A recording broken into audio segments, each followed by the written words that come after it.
Good afternoon, a most blessed day to you all. This is Dr. Judith talking to you today from the book of Philemon in the New Testament. It's one of the few books in the Bible that only has one chapter. And in it, Paul, the Apostle Paul, is writing to what he calls his beloved friend and fellow laborer in the work of Christ. And so Paul is writing to Philemon regarding one of Philemon's slaves, a runaway slave by the name of Onesimus.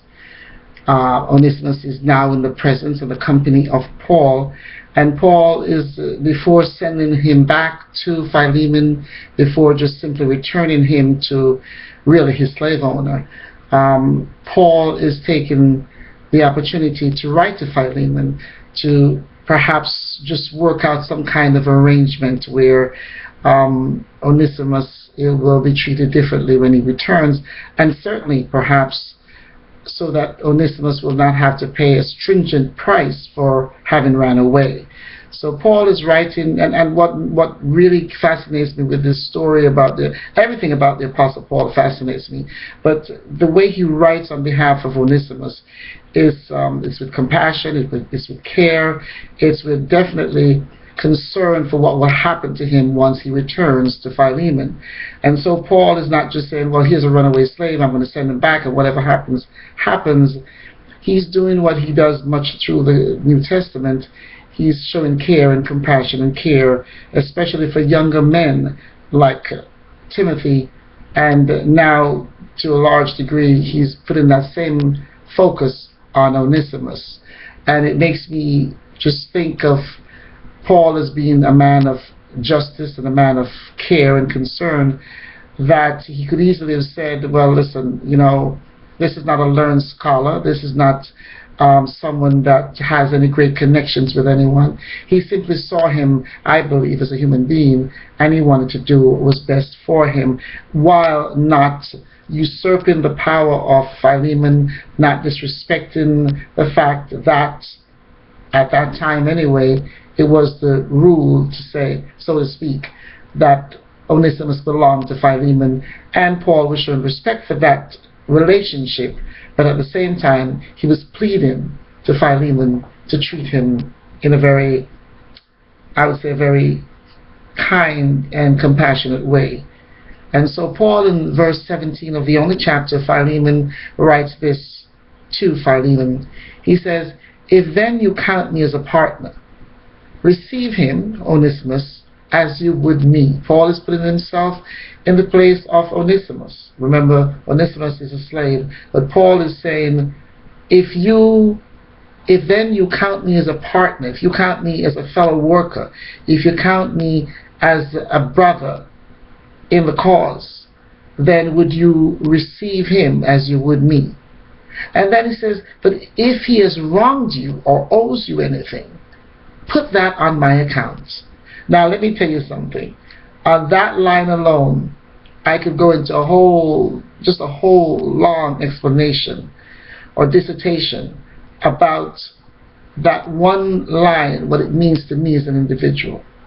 To think that he's saying, if he owes you anything, if he has wronged you, put that on my account. In other words, Paul is saying, listen, I stand in the gap for him. I stand here knowing that, he has broken the relationship between master and slave. He has already broken that. But I don't want to send him back to you just for you to make him pay for what he did. I'm willing to pay for what he did, to some extent anyway, to a great extent. And of course, as most stories and most parables and most accounts in the Bible, you can't help but see the relationship between Christ and us. Because that's exactly what Christ said. That's exactly what he did. He stood in the gap for us on that cross. He said basically, whatever they have done, whatever they've done wrong, whatever they owe my Father, whatever it is that they have done that's wrong in the sight of my Father, I'm willing to stand in the gap for them, and you can put it on my account. Now let me tell you something. If there's good news If that's not good news, I don't know what is.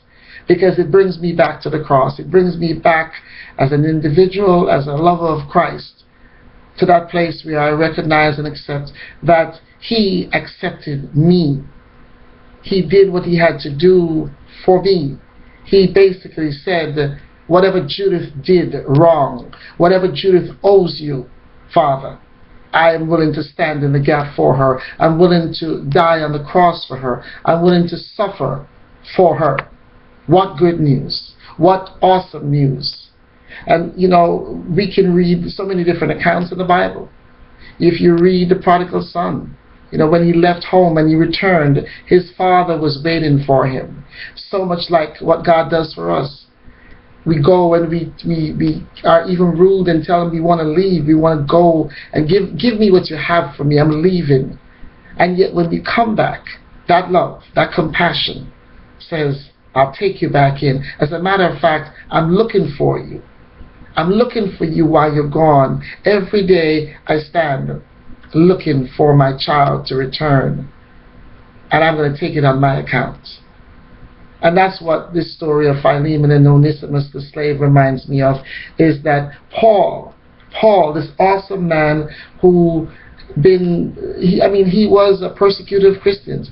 He wanted to harm Christians. But he also says, I did it in ignorance.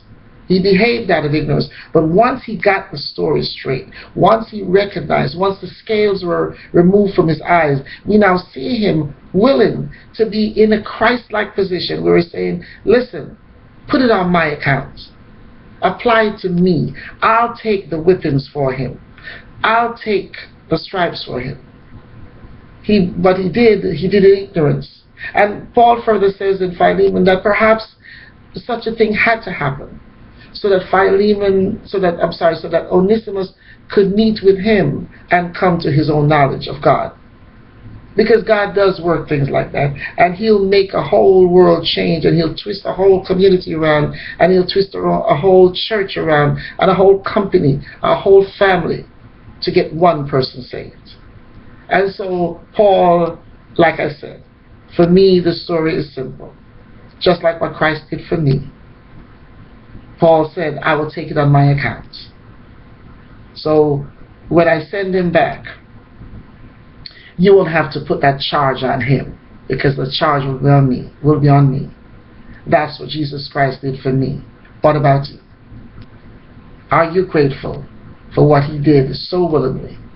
He placed everything that you and I did, everything wrong, everything that we owed, like Onesimus and like Paul, Jesus Christ took it on Himself. We and everything that we did wrong was attributed to Him, and He suffered for what we did wrong and for what we owed. If that's not great news, I don't know what is. This has been Dr. Judith. Until next time, be safe, continue to love and worship Him until we see you again. God bless.